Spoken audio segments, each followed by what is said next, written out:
Nós vamos ler do versículo 1. Se a mensagem não for lá essas coisas, a leitura salva. Amém? A leitura do texto. Bom lhe ver, pastor. Foi bom estar lá na sua igreja.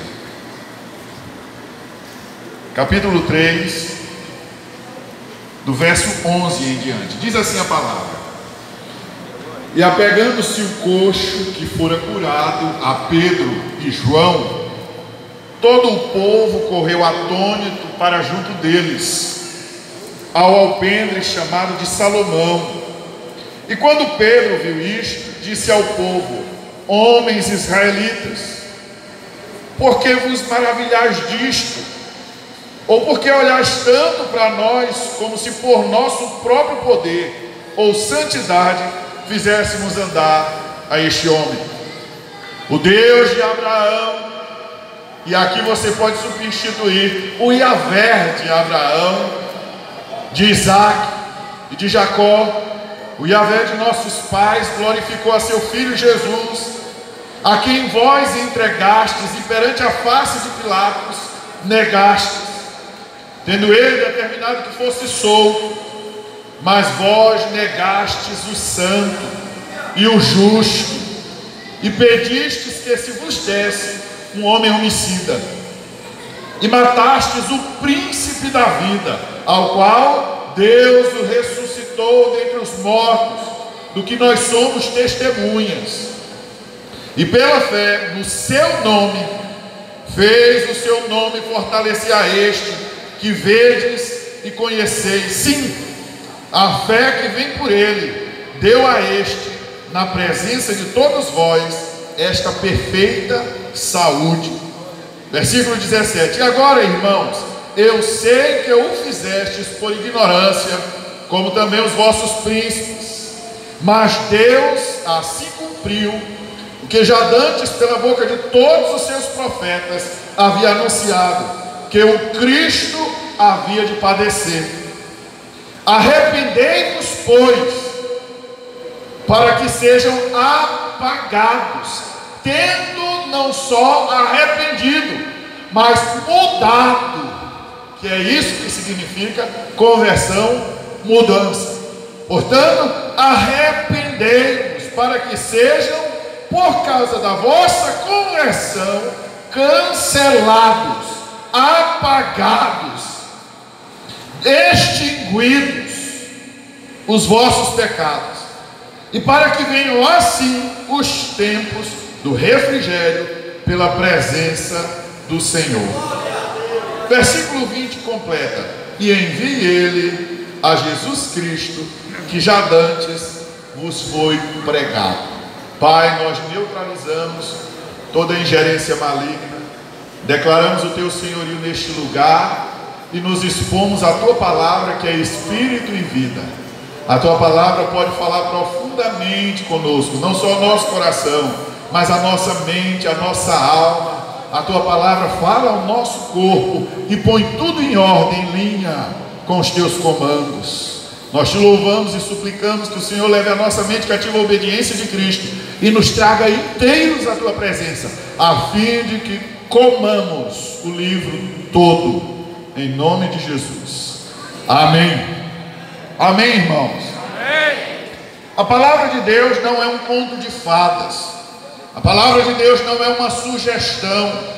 A palavra de Deus não se trata de princípios sugeridos, mas a palavra de Deus é a ordenança soberana do soberano Deus.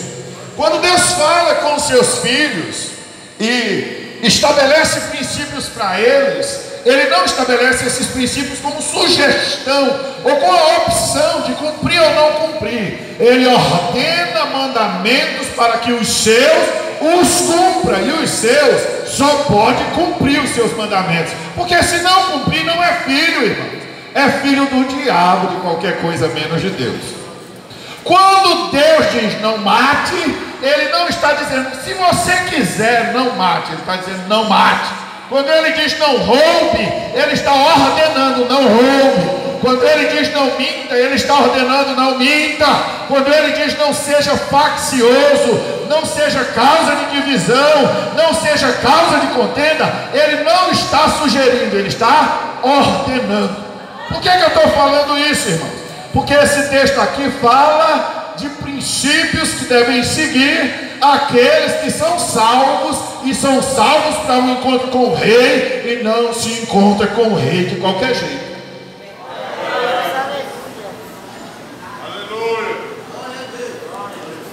A igreja tem esquecido, irmãos, que ela não está na terra para uma estada permanente na terra.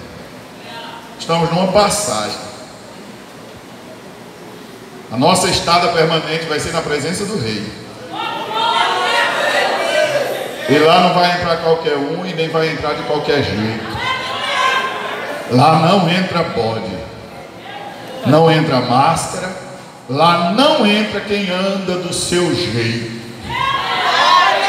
Lá só entra quem anda do jeito estabelecido por ele. Lá não entra eu acho, lá não entra mais ou menos, lá não entra talvez, lá não entra mas eu penso assim. Pensa não, você deixou de pensar do seu jeito quando nasceu de novo. Deixou. Sabe por quê? Porque a cabeça já não é mais você, a cabeça é ele. Nós somos corpo, tem um sistema nervoso central que nos rege, e esse sistema nervoso não está em nós, é ele que é a cabeça, é ele que manda, é ele que diz como tem que ser. Mas o que tem a ver isso com esse milagre? E você pergunta, o que tem a ver isso com o que tem a ver esse milagre com o versículo 19? Tem tudo a ver, sabe por quê? Porque tem muita gente colocando a sua principal atenção em coisa, em apetrecho, em sinais, em maravilhas. Isso não salva ninguém, nem leva para o céu.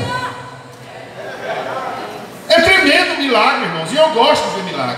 Já vi perna crescendo, já vi gente que teve tumor desaparecido, já vi gente com diagnóstico, cirurgia marcada, recebeu uma oração e quando foi aberta não tinha mais nada dentro. É tremendo. Mas a festa não é por isso. Já fui alvo de revelação extraordinária, profecia tremenda, irmãos, de dizer o que estava na minha alma, de entrar na minha história passada, que nem eu mais me lembrava, que estava lá no subconsciente. Deus revelou de maneira profunda. Mas o interessante não é isso. Não são demônios se nos sujeitarem, não são enfermidades serem arrancadas, não são revelações profundas serem entregues. O tremendo é termos o nosso nome escrito no livro da vida e a garantia de que temos um encontro eterno com o Rei.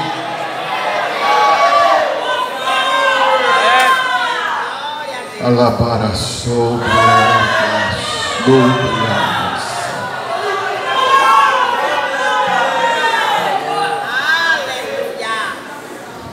e o apóstolo aqui fica espantado, porque eles estavam admirados com o milagre,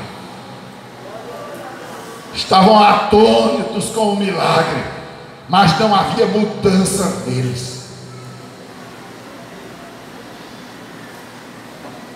Porque milagre não transforma ninguém.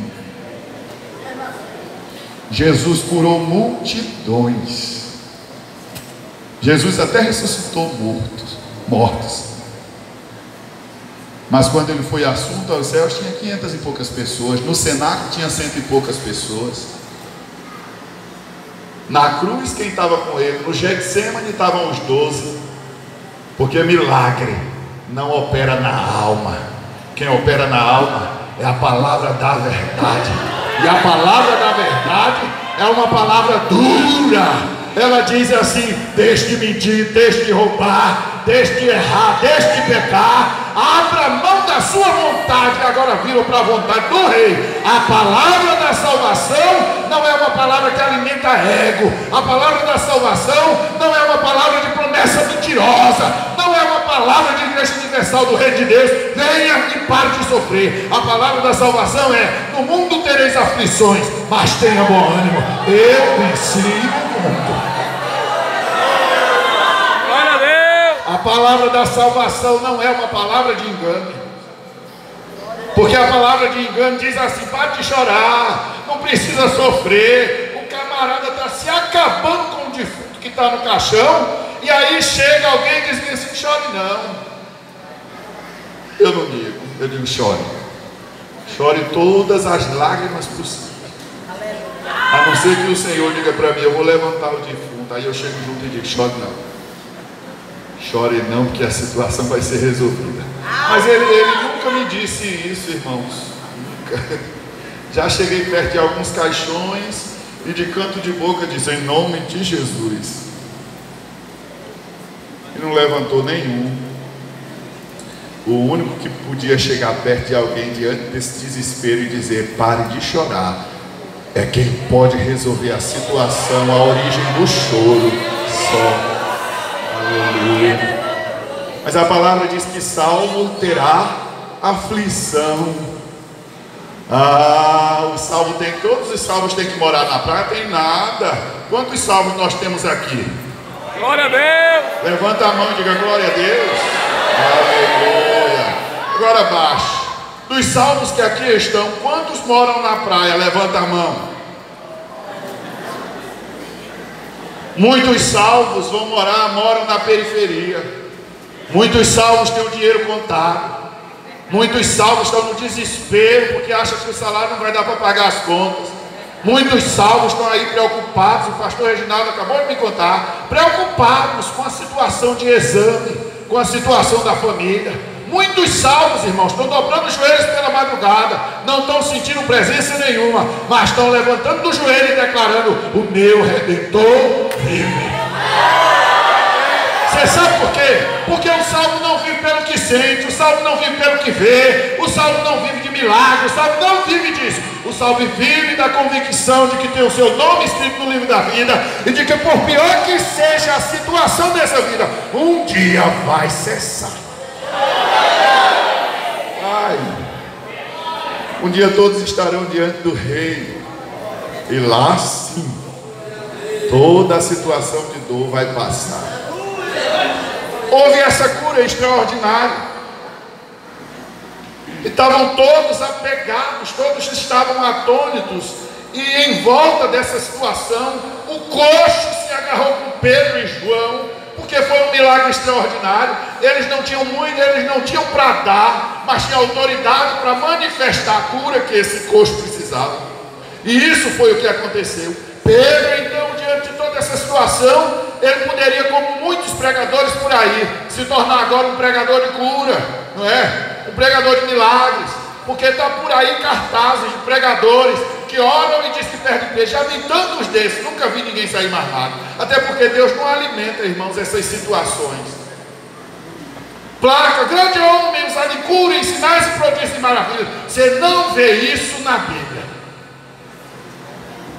Você não vê Paulo com placa, com estandarte, gritando: ele é usado em cura. Ou Pedro. Não acontecia isso. Sabe por quê? Porque toda manifestação do poder de Deus tinha um único objetivo: salvação de vidas, convencimento de pecado, levar as pessoas à consciência de que há um juízo, e que esse juízo virá sobre toda a terra. Ele então conta a história do Cristo, que é o próprio Filho de Deus.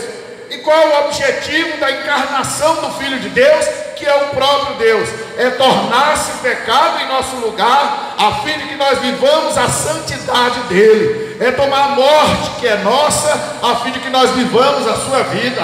É levar sobre si a condenação e o juízo que era nosso, a fim de que nós sejamos absolvidos de toda culpa e de toda pena que nos está prescrita por causa do pecado de Adão e Eva, que nós herdamos em uma natureza pecaminosa e corrompida. Ele então fala da necessidade de que pela fé no nome do Senhor nós sejamos fortalecidos. nós sejamos levados à salvação. E como isso acontece? Acontece da mesma forma que aconteceu com Cristo, porque Cristo, pelo poder de Deus, foi fortalecido para ser arrancado da morte e experimentar uma ressurreição. E dessa forma nós vivamos debaixo dessa promessa, onde a morte agora não tem mais poder sobre nós para sempre. Mas um dia, como Cristo, nós seremos revestidos da vida eterna e seremos libertados de toda corrupção, de toda transitoriedade desta vida. Ele fala de como Cristo foi condenado. Foi condenado por eles que estavam maravilhados com aquela situação de cura. Deus cumpriu, ele diz no versículo 18, Deus cumpriu o que já antes pela boca de todos os seus profetas havia anunciado, que o Cristo havia de padecer. Qual é a recomendação para aqueles que estão agora vendo só a situação do grande milagre que aconteceu com aquele coxo? Qual é a recomendação? A Universal certamente não dá essa recomendação. Arrependei-vos. E aí eu falo, irmãos, sem nenhum medo de errar, porque eu já fiz pesquisa para a tese de doutorado na Universal do Reino de Deus. Eu vi vários que eu não chamo de culto. É até um pecado chamar aquelas reuniões de culto. Porque culto onde não se fala de pecado, de arrependimento, de céu e de inferno não é culto. É uma reunião comercial, onde não se fala de céu, nem de inferno, nem de pecado, nem de arrependimento. Não fala. E eu desafio qualquer um que aqui está, ir numa igreja, que eu sei que deve ter uma perto de você, para fazer uma pesquisa. Leva uma caneta lá. E nos 35, 40 minutos que dura um culto lá, que é o tempo de uma missa, eu quero ver se vocês veem esses pontos sendo frisados lá. Não são. Diante de toda essa situação, o que ele diz? Arrependei-vos, pois, e convertei-vos. Arrepender-se não se trata de remorso. Arrepender-se não se trata de simplesmente chorar, porque tem gente que chora e não está arrependido, tem gente que não chora e está em profunda contrição de arrependimento. Quando meu pastor diz, viu, como quando ouviu a profecia, chorou, eu digo, não me impressiona, porque o que não falta é gente chorando dentro da igreja e dentro de pouco tempo, no primeiro carnaval, no primeiro comício, está na esbórnia de pecado de novo, porque choro não traduz arrependimento. Arrependimento é profunda convicção da miséria pessoal, é profunda convicção do quão necessitados nós somos de perdão e um grande jogar do nosso ser na presença do Senhor, declarando: se o Senhor não me salvar, se o Senhor não me mudar, se o Senhor não me transformar, eu morro. Porque o arrependimento gera um desespero, e não se trata simplesmente de lágrimas, mas trata-se de um rasgar-se na presença do Rei, declarando a sua própria miséria e a santidade do Deus que pune o pecado junto com o pecador. Arrependei-vos. Ninguém tem comunhão com Deus sem arrependimento. Ninguém conhece a Deus sem arrependimento. Uma determinada pessoa vem conversar comigo, vivendo uma situação de amicada, conhecendo o Evangelho, e vive a situação de pecado, e vem dizer para mim: não, mas Deus tem revelado que Ele tem propósito nessa situação. Eu digo: quem fala com você é Baal. E pode dizer aos profetas que disseram isso para você, de que Deus tem um negócio nessa situação aí de amancebamento. Pode dizer para eles que eu disse que a boca deles é usada pelo diabo. Diga que foi o pastor Antônio que disse.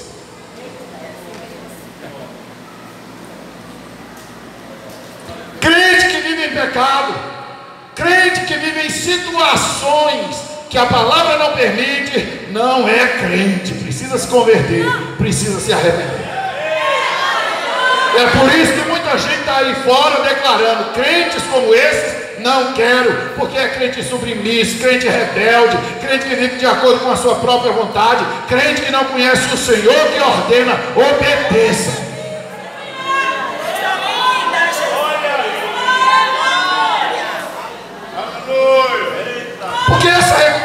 salvação aqui, irmão, não é só para quem está lá fora, não. É para nós. Para eles é difícil se arrepender. Para nós deve ser algo muito natural. Eles não são habitados pelo Espírito de Deus. Quantos aqui tem o Espírito de Deus morando dentro de si? Se tem dificuldade de arrependimento, vá orar.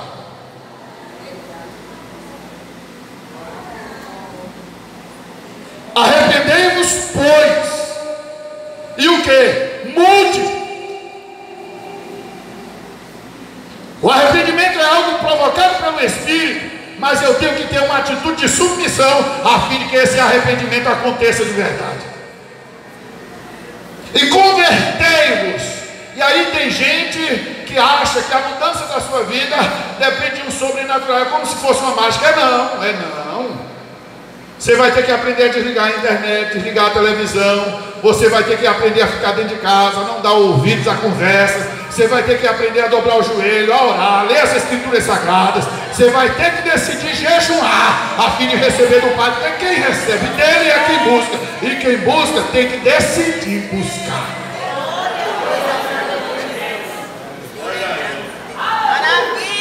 Converter-se é uma atitude pessoal. O Espírito Santo convence, mas eu decido mudar. Você que conhece o Evangelho aqui e que tem vivido segundo a sua própria consciência, segundo o seu próprio pensar, converta-se. Você que é amigo do Evangelho, que não conhece o Evangelho, que é visitante, que ainda não teve uma entrega ao Senhor Jesus, eu lhe digo, decida converter-se ao Senhor, porque Ele é o único que pode lhe perdoar os pecados, e escrever o seu nome no livro da vida, e declarar que você é uma nova criatura. Essa conversão é para quê? Para que sejam cancelados os vossos pecados. E por que eu digo que essa palavra é para crente também, irmãos? Porque lá no livro de João, ele está falando para crente. Se pecarmos, temos um advogado. Se confessarmos os nossos pecados, Ele é fiel e justo para nos perdoar os pecados e nos purificar de toda injustiça. Então eu preciso também de arrependimento e de uma conversão diária, a fim de que os meus pecados estejam sendo constantemente cancelados.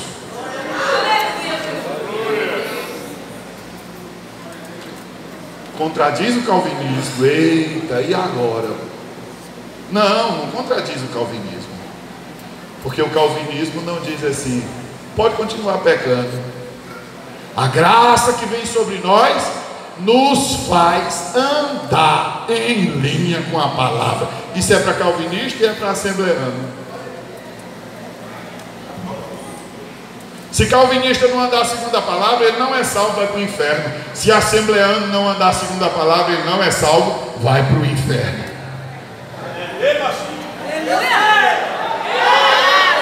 A ordem que é dada, cuidado para não perder a coroa. Ela é dada para todo crente, sendo ele assembleano, batista, calvinista, congregacional. Cuidado, porque talvez o seu nome não esteja escrito no livro da vida. Porque se anda como quer, então não é filho de Deus. Porque filho não anda como quer, filho anda segundo o padrão do Pai.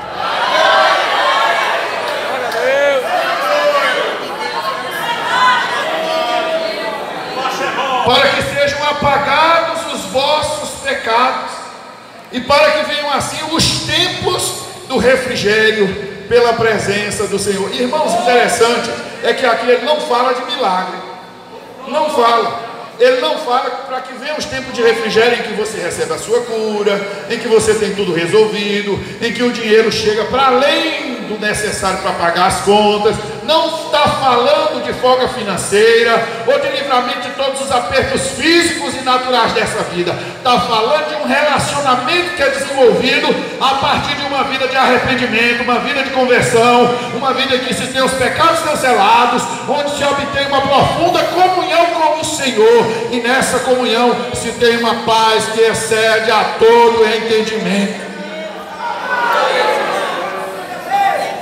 Aleluia. Muitos pais, irmãos, estão deitando e dormindo com o filho na rua nas drogas. Você sabe por quê? Porque ele conhece o Senhor da sua vida. Só por isso. A irmã liga para mim de manhã cedo e diz-me assim: pastor, eu queria lhe pedir para você se juntar comigo orando pelo meu filho, que eu criei igual criei os outros, mas esse deu para o que não presta. Eu disse: ele está aí, bote ele no telefone para eu orar por ele. Ela disse: faz 3 dias que ele não está em casa. Eu disse: mas irmã, a senhora está falando com tanta calma. Ela disse: porque eu não posso fazer o que só Jesus pode. E ele disse que eu descanse diante da situação. Ele cuida de mim e cuida do que é meu. Então eu não estou preocupada. Eu achei tremendo, irmão, aquela situação. 3 dias que o filho não aparecia, e ela disse: eu estou dormindo. E dormindo muito.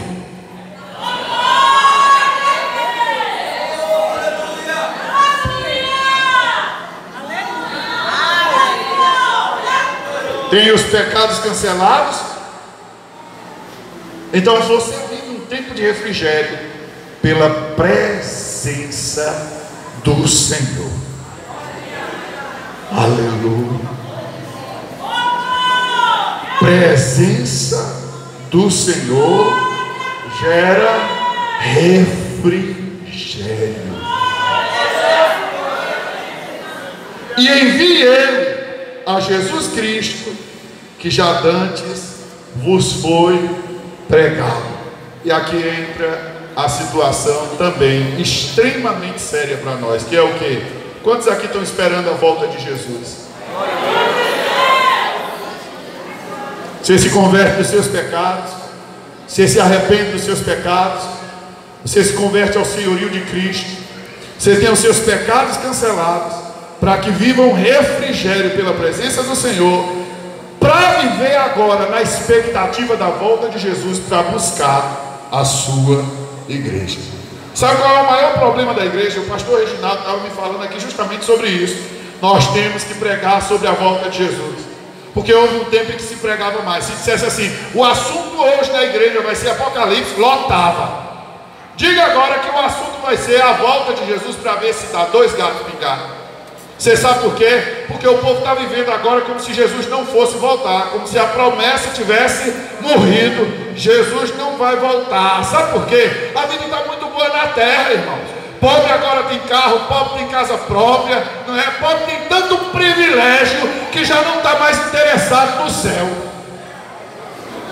Todo mundo agora tem ar-condicionado, está trocando de carro todo ano. Não tem visão de pobreza e de miséria na terra. É só prosperidade depois da Guerra Fria. Ninguém quer mais saber de céu. Esqueceu do céu. Mas sabe o que acontece? Crente lê uma palavra que diz assim: eis que venham sem demora. Eu estava esses dias encafifado, como se diz, com esse versículo. Como que ele diz que vem sem demora e já faz 2000 anos? Aí há quem diga, e eu ouvi algumas vertentes, eu gosto de falar com um mestre para mim, que é pastor Hamilton, e hoje eu falei com ele. Eu disse: pastor, me diga uma coisa, que história é essa que Jesus disse? Porque eu li em vários comentários e não tinha nenhuma resposta. Os comentaristas fogem do assunto. E eu li em vários comentários e nenhum disse objetivamente o que isso quer dizer. 3 vertentes tem sobre isso. Uns dizem que essa vinda de Jesus foi no ano 70, onde ele julgou uma determinada situação. Outros dizem que essa vinda de Jesus é para resolver a situação da igreja ali no capítulo 3 de Apocalipse, uma situação de perseguição. Mas uma outra vertente diz que esse dizer de Jesus, de que vem sem demora, está relacionando o tempo da eternidade com a brevidade do tempo que nós vivemos aqui, independente do quanto dure. E nessa perspectiva, ele está dizendo: venho sem demora, individualmente para cada um. Você sabe por quê? Porque a vinda de Jesus para cada um de nós é no momento em que nós morremos. Quando a trombeta soar para arrancar a minha e a sua alma desse corpo, Jesus acabou de voltar para você. Eis que venho sem demora. Posicione-se em uma vida de santidade. Eis que venho sem demora. arrependa-se dos seus pecados, eis que venho sem demora, converta-se dessa sua situação de pecado, dessa sua situação de achismo, dessa sua situação de achar que pode resolver a situação. Eis que venho sem demora. Saia dessa religiosidade que não tem gerado em você uma espiritualidade sadia, de um relacionamento verdadeiro com o Senhor. Saia dessa situação em que você acha que pode resolver sua situação. Saia, porque eis que venho sem demora. E esse vir sem demora dele, irmãos, é um vir para mudar toda a situação da nossa vida, toda, onde ele vai separar de fato quem é dele e quem não é. E nessa separação não haverá segunda chance. Eu sei que aqui tem um povo que ama ao Senhor, mas não vou dizer só tem um povo que ama ao Senhor, não, porque ele diz que onde tem o trigo tem o joio. Isso é fato. Interessante que normalmente o joio parece mais trigo do que o trigo, porque é o que parece mais santo, é o que quer ser mais santo, é quem sabe mais, é quem pode mais, é quem faz mais. Por exemplo, querendo ir para a África, teve gente que chegou para mim e disse assim: mas aqui no sertão estão precisando de missionário, porque ir tão longe. Aí eu perguntei assim: você tem ido para o sertão? Não. Então cale a boca, você não pode dar opinião sobre missões não. Porque o joio é assim, sabe de tudo e quer dar opinião sobre tudo, mas não faz nada. Diga: eu sou trigo. Diga: trigo é útil, joio só presta para fogo. Vamos orar. Eu quero que você feche seus olhos. Esse é o tipo de palavra que é curto, porque se demorar mais vai a óbito, né? Feche seus olhos. E eu quero falar com você que aqui está nessa noite, que foi convidado por alguém, talvez não tenha sido convidado, talvez você passou aqui nessa rua e ele resolveu entrar, ou talvez você estava na sua casa e conhecendo essa igreja, sabendo que ela existe, decidiu estar aqui hoje. E eu quero confessar que não sei nada sobre a sua vida, mas o Deus que fala através dessa palavra conhece a sua vida. Ele sabe exatamente do que você precisa, e só Ele tem a chave para alcançar todas as situações da sua vida e resolver todas as situações. E Ele só resolve essas situações com uma única atitude: implantando em você a justiça que Ele conquistou no Calvário. Porque todos nós estávamos encerrados em pecados, condenados pelo pecado, mas Ele, através do seu Filho, resolveu morrer em nosso lugar. Que nós precisamos entregar a nossa vida ao Senhor Jesus, declarar que Ele é Senhor da nossa vida, arrependermos dos nossos pecados e decidir de uma forma muito profunda mudar de vida. E o Senhor, pelo seu Espírito, nos ajudará a caminhar de acordo com a sua soberana, boa e doce vontade. Eu quero saber se no nosso meio tem alguém que ainda não aceitou, que ainda não tem Jesus como Senhor e Salvador da sua vida, e que nessa hora gostaria de publicamente declarar: eu recebo Jesus como Senhor e Salvador da minha vida. Tem alguém? Tem alguém aqui no nosso meio que ainda não confessou Jesus como Senhor e Salvador da sua vida?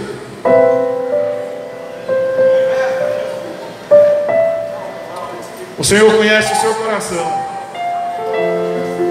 conhece a sua alma, Ele sabe das cadeias que lhe aprisionam, que aprisionam a sua mente, que aprisionam as suas emoções, as cadeias que têm feito sangrar o seu coração, que lhe só tem trazido desespero, agonia, angústia, porque por todo lado, para onde você corre, você não encontra uma esperança verdadeira, você não encontra uma verdadeira solução para a situação da sua vida. Mas aqui está o Rei da Glória, e Ele pode alcançar a sua vida, e quer alcançar nessa noite a sua vida e mudar de forma definitiva. Pela última vez eu pergunto: tem alguém aqui que ainda não tem Jesus como Senhor e Salvador da sua vida e que hoje quer fazer uma aliança com Ele? Levante uma de suas mãos.